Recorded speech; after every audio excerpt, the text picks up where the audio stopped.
उनकी भी छटनी धीरे धीरे सरकार करेगी। तो हमारी एक और महत्वपूर्ण डिमांड है कि नई शिक्षा नीति को वापस लें। एक जो दिल्ली के लेवल पर केजरीवाल सरकार ने किया है वो है SSK शुरू करना। सहेली समन्वय केंद्र खोले गए। सहेली समन्वय केंद्र क्या है? हमारी बहनों को बोला जा रहा है कि आप अपने कम्युनिटी की औरतों को सशक्त बनाने के लिए कोई स्किल सिखाओ। आप इन्हें सिलाई सिखाओ, बुनाई सिखाओ, कुछ भी जो आपको अब सारी बहनों को जरूरी नहीं आता हो, पहले तो उसको खुद ही स्किल डेवलप करना पड़ेगा। अब ये कितना अच्छा होता कि इस स्कीम में आप रोजगार जनरेट करो, ऐसे लोगों की भर्ती करो जो औरतों को ये स्किल सिखाएं।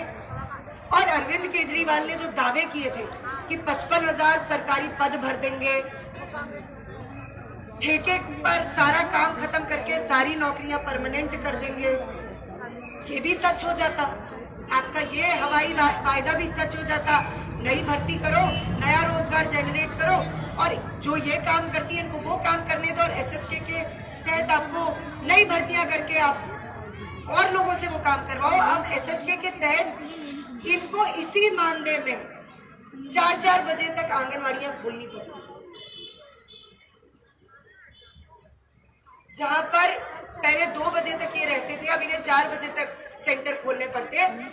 लेकिन बढ़ोतरी कोई नहीं हुई है, मानदेय वही का वही है। महंगाई आप देख लो, वर्कलोड आप देख लो, हर तरीके से आप देख सकते हो कि जो मांगे हम उठा रहे हैं, मेमोरेंडम जो हम आपको सौंपेंगे उसमें हमारी बाकी सारी मांगे भी है। ये सारी चीजें महत्वपूर्ण है, लेकिन इन सबसे ऊपर जो आज के वक्त में अब डिमांड नंबर 1 बनती है, ये सारी डिमांड्स तो है। मैं ये बात इसलिए कह रही हूँ क्योंकि डिपार्टमेंट और अरविंद केजरीवाल की सरकार लगातार टेरराइज कर रहा है हमारी बहनों को।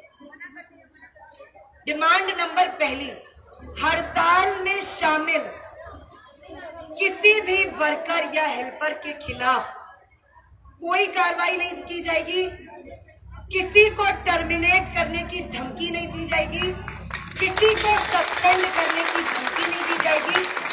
टर्मिनेशन और सस्पेंशन तो नहीं होगा, लेकिन इसकी धमकी भी दी जाएगी तो ये हड़ताल खत्म नहीं होगी, ये हड़ताल जारी रहेगी। और अब अरविंद केजरीवाल से जो डेलीगेशन मिलने जाएगा, डिमांड नंबर 1 ये है। मैं क्यों इसको इतना जोर देके कह रही हूँ? इनके डिपार्टमेंट के women and child development department के ज्वाइंट डायरेक्टर हैं, ये है ज्वाइंट डायरेक्टर नवलेंद्र कुमार सिंह, इनका नाम है, ये आपको प्रेस किट में मिल जाएगा। ये नवलेंद्र कुमार सिंह जो डिपार्टमेंट के ज्वाइंट डायरेक्टर हैं, ये खुले तौर पे जो इनके ऑफिसर्स हैं उनके व्हाट्सएप ग्रुप में मास टर्मिनेशन की धमकियां हमारी बहनों को दे रही, मास टर्मिनेशन की धमकियां।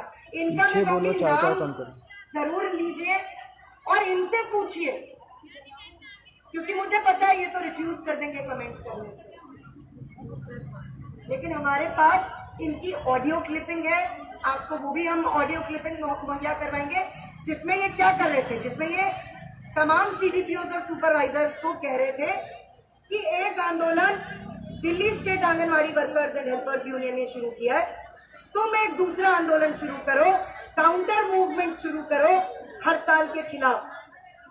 जो हड़ताल में जा रही है उसको धमकाओ, डराओ, जो करना है करो।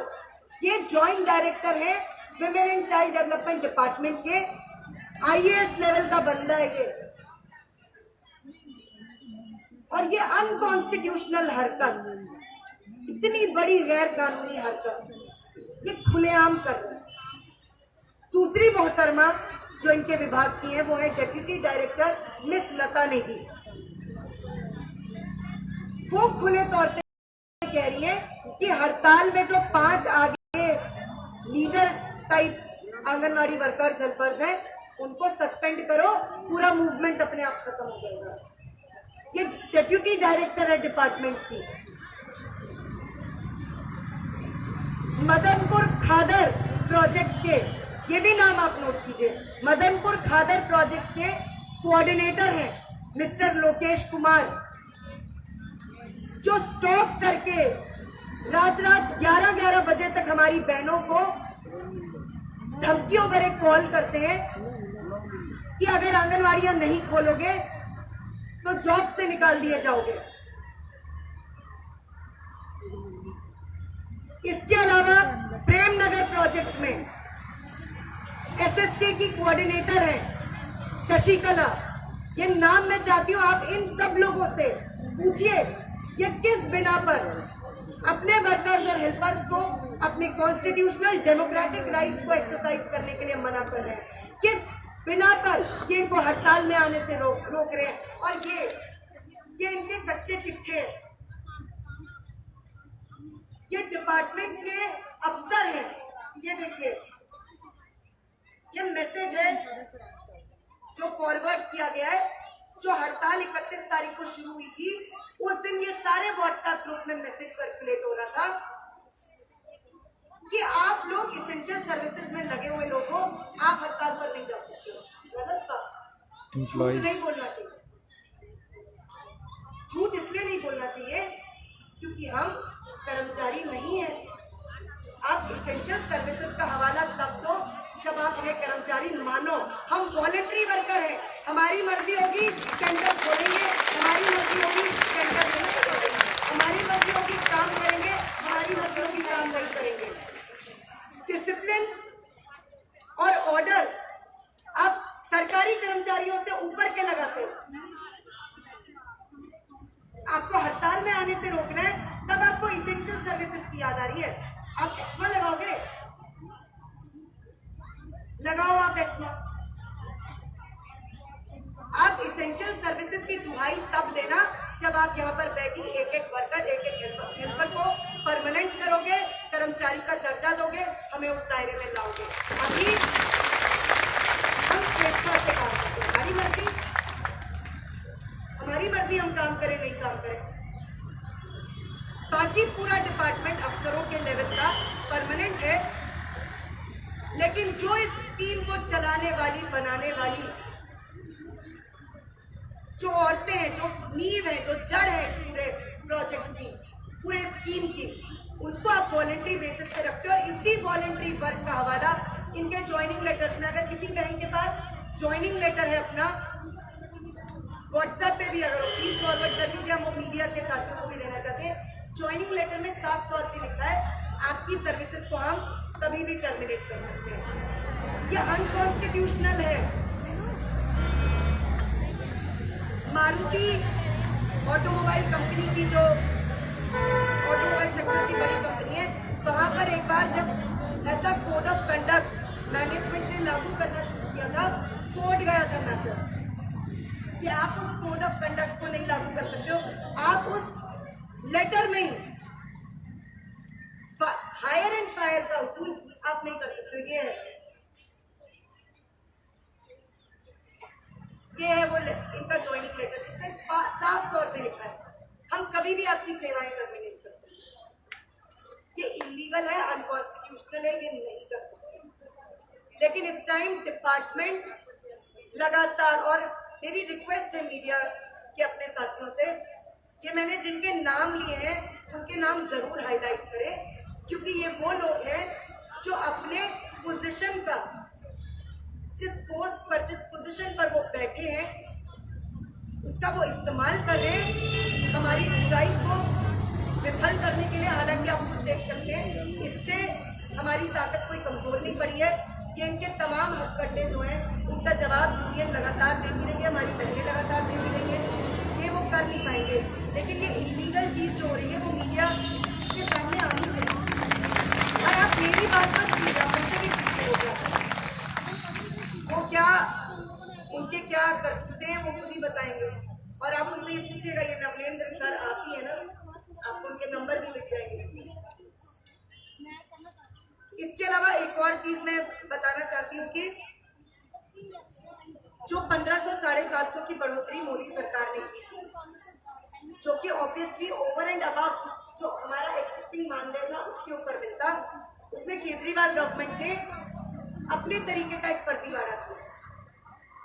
उन्होंने कोविड पैंडेमिक के बीच में, जब अभी महामारी चली रही थी और लॉकडाउन था, एक नोटिफिकेशन जारी किया और बोला कि चूंकि अब सेंट्रल गवर्नमेंट ने अपना शेयर बढ़ाया है, मैं अपना शेयर करूं। अगर इस तरीके से देखा जाए तो मानदेय वृद्धि तो कभी हो ही नहीं पाएगी ना, क्योंकि ये सेंटर और स्टेट बढ़ाएगा तो सेंटर कहेगा कि अब मैं अपने वाला कम कर रहा हूँ, सेंटर बढ़ाएगा तो स्टेट कहेगा कि मैं अपने वाला कम कर रहा हूँ। 1500 750 की बढ़ोतरी ऑलरेडी जो मानदेय मिल रहा था उस पर ओवर एंड अबव बढ़ोतरी है। अब ये अरविंद केजरीवाल और मोदी सरकार के बीच का मामला, उनके बीच में वैसे भी काफी रफ्त जब तो चलती रहती है। राम मंदिर का मसला हो, 370 हो, अरविंद केजरीवाल नरेंद्र मोदी का तो एक ही स्टैंड है, इस पर भी एक ही स्टैंड होगा मेरे ख्याल से। तो आपस में बातचीत कर लें कि किसको शेयर देना है। हमें वो एरियर मिलना चाहिए, हमें इससे लेना देना है। आप दिल्ली सरकार दे रही है, केंद्र की सरकार दे रही है, हमें नहीं पता है, क्योंकि हमें पता है वो हमें इसी चीज में उलझाएंगे, तो हमें ये मंजूर नहीं है।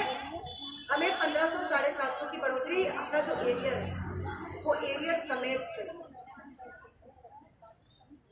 हमारी आगे की रणनीति क्या होगी, इस पर अगर सवाल जवाब में बात करनी हो तो मैं इससे बात करूंगी। बाकी आप किसी भी बहन से आंगनबाड़ी में क्या हो रहा है, कोविड महामारी में क्या हो रहा था, और अरविंद केजरीवाल जी का दावा कि हमने 1 करोड़ रुपए मुआवजा दिया, इस तरह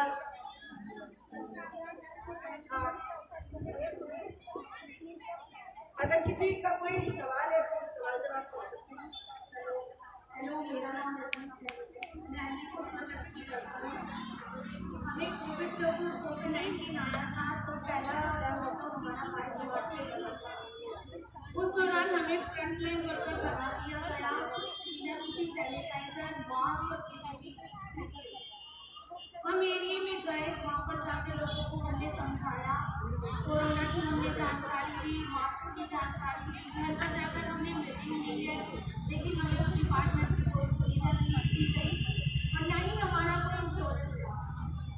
कितनी बहनें हैं जो हमारी कोविड के दौरान एक्सपायर कर गई हैं, लेकिन आज तक किसी को कोई इंश्योरेंस नहीं मिला।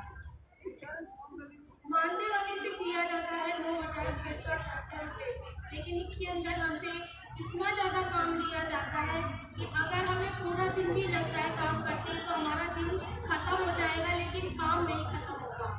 24 रजिस्टर है हमारे जो हम मेंटेन करते हैं, 24 रजिस्टर में भी काम करते हैं। उसके बाद एक पोषण ट्रैकर ऐप है जो हमने फ़ोन के अंदर डाउनलोड किया हुआ है, उस ऐप में भी हम जितने भी रजिस्टर है उन सारा का सबका काम हम ऐप में भी डालते हैं।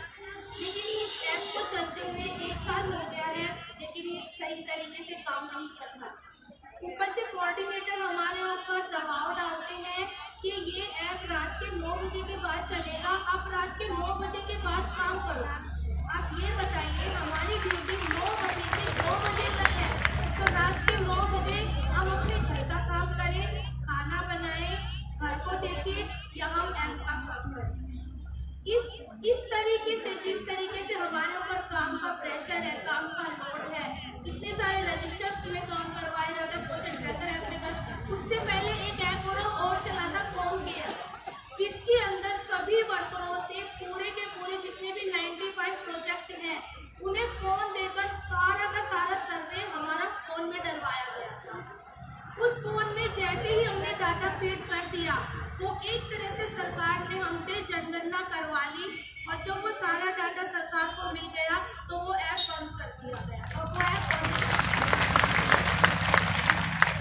ये जो काम सरकार हमसे करवा रही है, ये जबरदस्ती करवा रही है। हमारी बहनें भोली है, लेडीज जो होती है वो भोली होती है, उन्हें नहीं पता। ऊपर से सुपरवाइजर CTPO दबाव डालते, प्रेशर डालते, बार बार धमकी देते कि तुम्हें नौकरी से निकाल देंगे, नौकरी करनी है करो वरना अपने घर जाकर।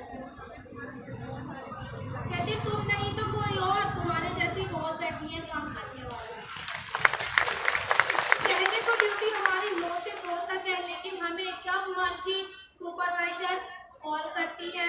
अभी हमें कोविड का सर्वे दो, कितनों को इंजेक्शन लगा है, कितनों को नहीं लगा है, ये बताओ। हम बच्चों की एक्टिविटी करवाते हैं, वो भी हम घर घर जाकर करवाते हैं। तो कितनी प्रेग्नेंट महिलाएं हैं, कितनी हमारी पोषक महिलाएं हैं, कितने 0 से 6 के बच्चे हैं। एक आंगनबाड़ी के अंदर 1000 से लेकर 15 से 1600 की पॉपुलेशन आती है, जिसके बीच में डिपार्टमेंट सारा गवर्नमेंट है, सारा सरकारी है, सबको सैलरी मिलती है, सारी सुविधाएं मिलती है, लेकिन हमें विदाउट किसी भी सुविधा के हमें इतने बड़े एरिया में छोड़ दिया जाता है कि जाओ सर्वे करो, ना कोई मास्क है ना सैनिटाइजर है, सर्वे करो, खाना देकर आओ। एक DHR आता है हमारी आंगनबाड़ी में, टेक होम राशन, जिसमें 1300 ग्राम का पैकेट होता है 0 से लेकर 6 साल तक के बच्चों का, और गर्भवतियों का होता है 1690 ग्राम का। हमारे पास बेनिफिशियरी कम से कम भी 160 के आसपास होती है, उससे कम भी होती है, 160 से ऊपर भी होती है। अब आप ये बताइए, इतने कट्टे उठाकर हम घर घर जाकर DHR कैसे देकर आएंगे? केजरीवाल सरकार राशन दे रही है, उन्होंने भी बोला था कि हम घर घर जाकर राशन देकर आएंगे। क्या केजरीवाल सरकार ने घर घर जाकर राशन दिया? जिन स्कूलों में उन्होंने राशन बांटा है वहाँ पर उन्होंने भीड़ जाकर, देखो सारे के सारे ऐसे आपस में भीड़ के खड़े हैं और उन्हें ऐसे राशन दिया जा रहा है, वहाँ पर ना कोई मास्क है ना कुछ है। लेकिन हम तो फिर भी तरीके से देते, सबकी लाइन बनवाते। अगर हमसे बोला जाएगा आप अपनी आंगनबाड़ी में खाना बांटो, ये हमारी जिम्मेवारी, हम लाइन बनाकर बांटेंगे, मास्क लगवाकर बांटेंगे, पूरी बनवाकर बांटेंगे। लेकिन आप ये बताइए, इतने बड़े बड़े कट्टे, इतने किलो के कट्टे आंगनबाड़ी वर्कर और हेल्पर कैसे उठाकर लेकर जाएगी और घर घर जाकर लेकर जाओ? और इस बात की गारंटी है कि जिस घर में हम जा रहे हैं वहाँ पर किसी को कोरोना नहीं है। इतने हमसे काम लिए जाते हैं जिसकी कोई पेंशन का काम, क्या आंगनबाड़ी वर्कर का पेंशन का काम है? वो भी हम करते हैं। क्या आंगनबाड़ी वर्कर का जनगणना का काम है? नहीं है, वो भी हम करते हैं। PMAY का काम, सरकार जो भी नई स्कीम लाती है उन्होंने ये ठाना हुआ है कि जो भी नई स्कीम है सबसे पहले किससे करवाओ? आंगनबाड़ी वर्कर से, क्योंकि आंगनबाड़ी वर्कर जड़ से जुड़ी हुई है। वो 1,000 की 1500 की पॉपुलेशन में बिल्कुल घर घर जाती है, उसको अपने एक बेनिफिशियरी के बारे में पता है, एक घर के बारे में पता है। तो हमसे ज्यादा इनके प्रचार को कौन कर सकता है? आंगनबाड़ी वर्कर और हेल्पर कर सकती है। तो उन्होंने सोचा होगा जो भी स्कीम आती है सबसे पहले आंगनबाड़ी वर्कर को दो और हेल्पर दो, लेकिन सैलरी के नाम पर क्या मिलता है? मानदेय, वो भी 9,668 रुपए, और जो कि कभी टाइम पर नहीं मिलता। एक 2 3 महीने बीत जाते हैं जब हमारे पास हमारा मानदेय आता है, वो भी हम बोलते हैं। दूसरा, लास्ट में ये बोलना चाहूंगी कि हमारे डिपार्टमेंट में सारी महिलाएं काम करती है, सारी महिलाओं से डिपार्टमेंट भरा हुआ है, लेकिन जो कोऑर्डिनेटर है वो जेंट्स रखे गए हैं। क्यों रखे गए हैं? सबसे बड़ी बात, एक जो हमारा मंत्री बैठा राजेंद्र पाल गौतम, फिलहाल तो जेंट्स तो हमारा मंत्री होना ही नहीं चाहिए। हम में से किसी को मंत्री होना चाहिए, क्योंकि हमसे ज्यादा अच्छी फीलिंग और कोई नहीं जानता कि आंगनबाड़ी वर्कर और हेल्पर कितनी परेशानियों से गुजरती है, कैसे काम करती है, कैसे खाना बांटती है और कैसे अपना घर चलाती है। एक बात यहाँ पे बहुत जरूरी है, मैं एक बार इसलिए बता रही हूँ क्योंकि पंजाब में आम आदमी पार्टी जो इस टाइम वहाँ प्रचार करने जाती है, वो कोविड महामारी के समय में जो उन्होंने कॉम्पनसेशन दिया था उसको बहुत ज्यादा उछाल रही है कि वहाँ हमने 1 करोड़ रुपए कॉम्पनसेशन दिया है, जबकि सच्चाई ये है यहाँ किसी को भी 1 करोड़ रुपए कॉम्पनसेशन तो दूर की बात है, कुछ और भी नहीं मिला है। हम लोग जो हमारी आगे की रणनीति है वो मैं आप लोगों से साझा करना चाहती हूँ। सबसे पहली चीज, हमने अपनी टीमों को, आंगनवाड़ी वर्कर्स एंड हेल्पर्स की टीमों को यूनियन के नेतृत्व में कल ही गोवा भेज दिया।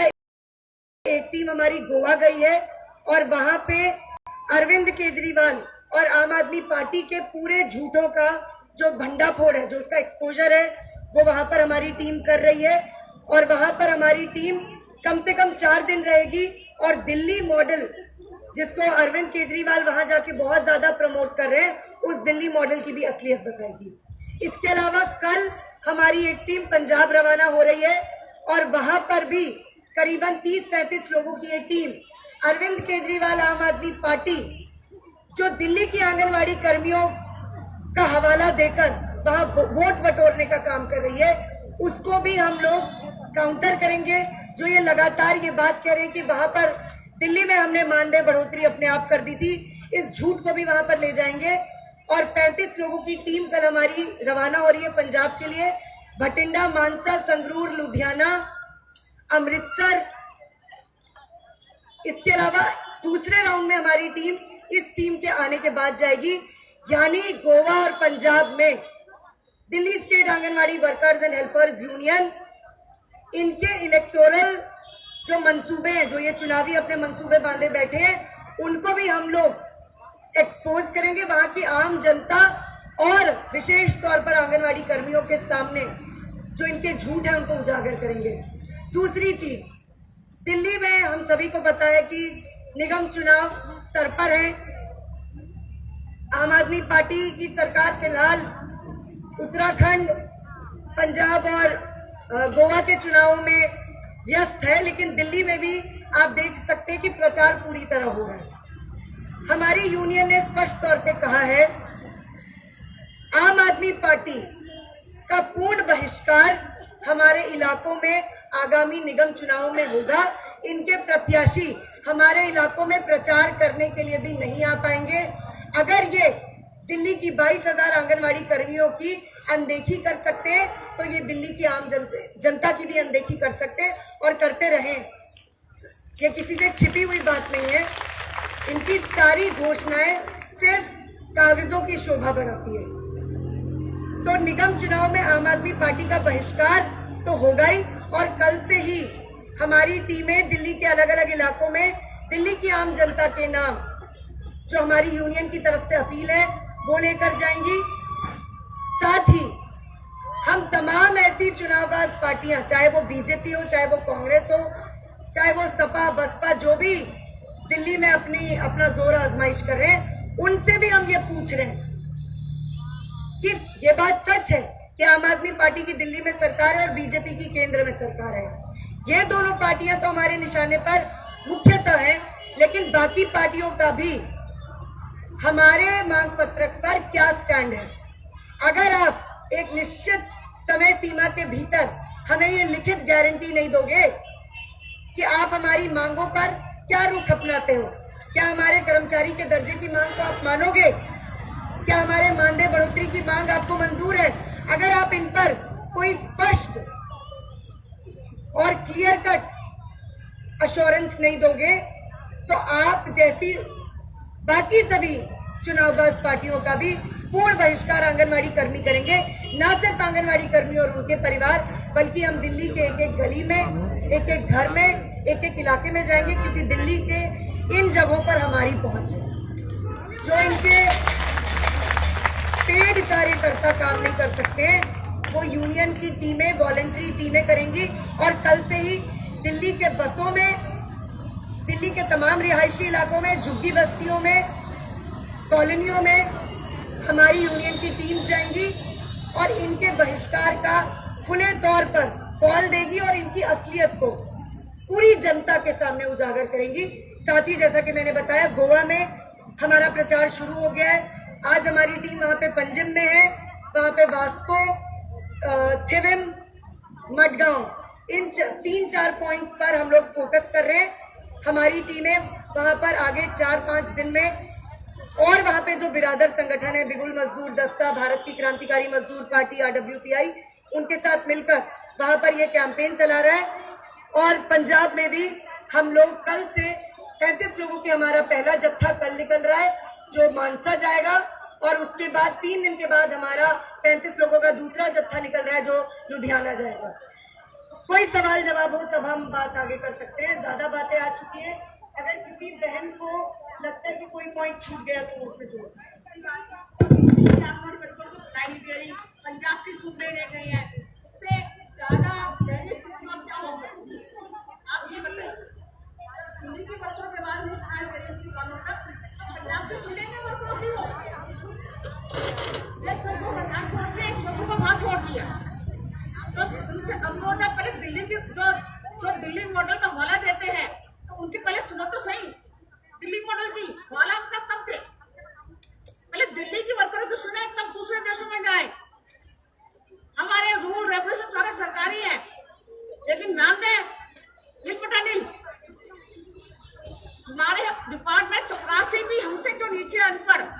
भी हमारे पर हावी होता है, लेकिन वर्कर उसकी कोई वैल्यू नहीं है। Thank you.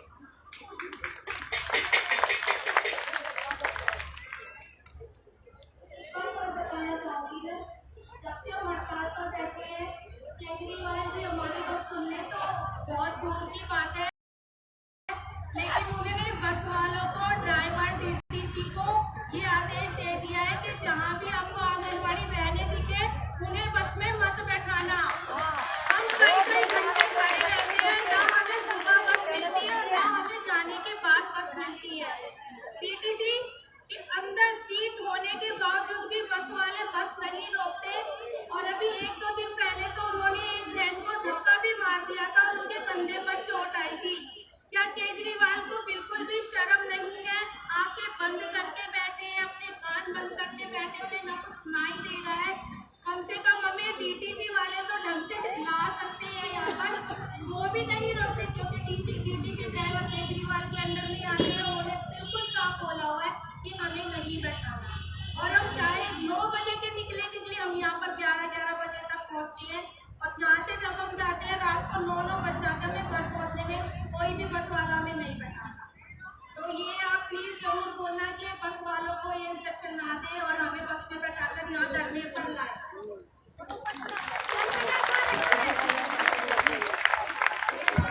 अगर किसी प्रेस के साथी का कोई सवाल है तो हम सवाल ले सकते हैं। हालांकि सारी बातें लगभग आ चुकी हैं। मेन बात यह है कि हमारी हड़ताल उस दिन तक जारी रहेगी जब तक कि दिल्ली सरकार Delhi state anganwadi workers and helpers union के डेलीगेशन को बुलाकर बातचीत नहीं करता है।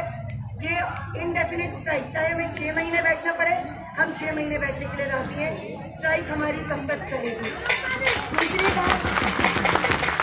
दूसरी बात, यूनियन की टीम जो गोवा और पंजाब जा रही है, वहां पर आम आदमी पार्टी और केजरीवाल सरकार के हवाई दावों की पोल पट्टी खोल रही है और वहां पर इनका भंडाफोड़ कैंपेन चला रही है। तीसरी चीज जो हम कल से शुरू कर रहे हैं वो है दिल्ली के अलग अलग इलाकों में आम जनता के बीच में भी आम आदमी पार्टी और केजरीवाल सरकार की असलियत को उजागर करना।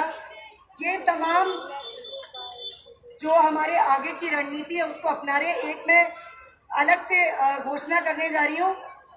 2 चीजें, एक तो फ्राइडे को हम लोग एक रैली निकाल रहे हैं। सभी प्रेस के साथियों से हमारी दरखास्त है कि हमारी रैली को कवर करें। यहाँ राजेंद्र पाल गौतम जो हमारे डिपार्टमेंट के मंत्री, उनका घर है, विधानसभा भी यही है। हमारी रैली फ्राइडे को होगी। एक चेतावनी रैली अरविंद केजरीवाल की सरकार को कि तुम्हारे घर से 200 मीटर दूर बैठे हुए जो लोग हैं तुम उनकी अनदेखी कर रहे हो और तुम पंजाब से लेकर गोवा तक के हवाई दावे कर रहे हो, तो कहीं ये ना हो कि दिल्ली की गद्दी भी हाथ से निकल जाए। इसके अलावा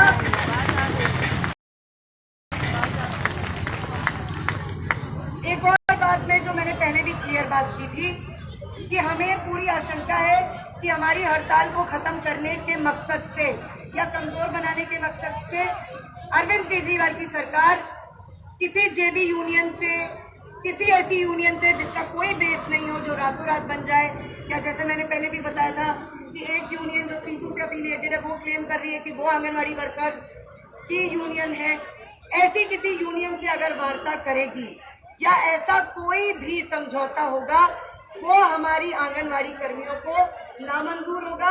हमारी हड़ताल उसके बावजूद जारी रहेगी। हमारी हड़ताल इसके ऐसे किसी भी समझौते से पीछे नहीं हटेगी। यूनियन का डेलीगेशन आप बुलाइए, आप अभी बुलाना चाहते हैं अभी बुलाइए, हम लोग तैयार हैं। बातचीत आपको करनी। इसके अलावा जो बाकी क्लेम सरकार कर रही है कि हमने यूनियन को कम्युनिकेट कर दिया है कि हम इस महीने के अंत में, मतलब इस महीने के अंत में ऐसा क्या होना, इस महीने के अंत में ऐसा कुछ नहीं होना। मुख्य बात यह है कि अभी केजरीवाल पंजाब, गोवा और उत्तराखंड में व्यस्त है, लेकिन वो अपने दिल्ली में अशांति के कॉस्ट पर ये सब कर रहे हैं।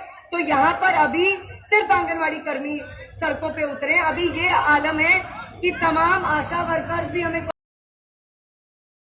कांटेक्ट कर रही हैं, तमाम क्रेच वर्कर्स भी हमें कांटेक्ट कर रहे हैं। बाकी तमाम मुलाजिम और कर्मचारी भी हमें कांटेक्ट करें कि हम भी आपके हड़ताल में शामिल होना चाहते हैं, तो जाहिर तौर पे हमारा आंदोलन ऐसे किसी भी फर्जी समझौते की वजह से खत्म नहीं होगा। सभी साथियों का, प्रेस के साथियों का धन्यवाद। प्रेस किट आप ले सकते हैं।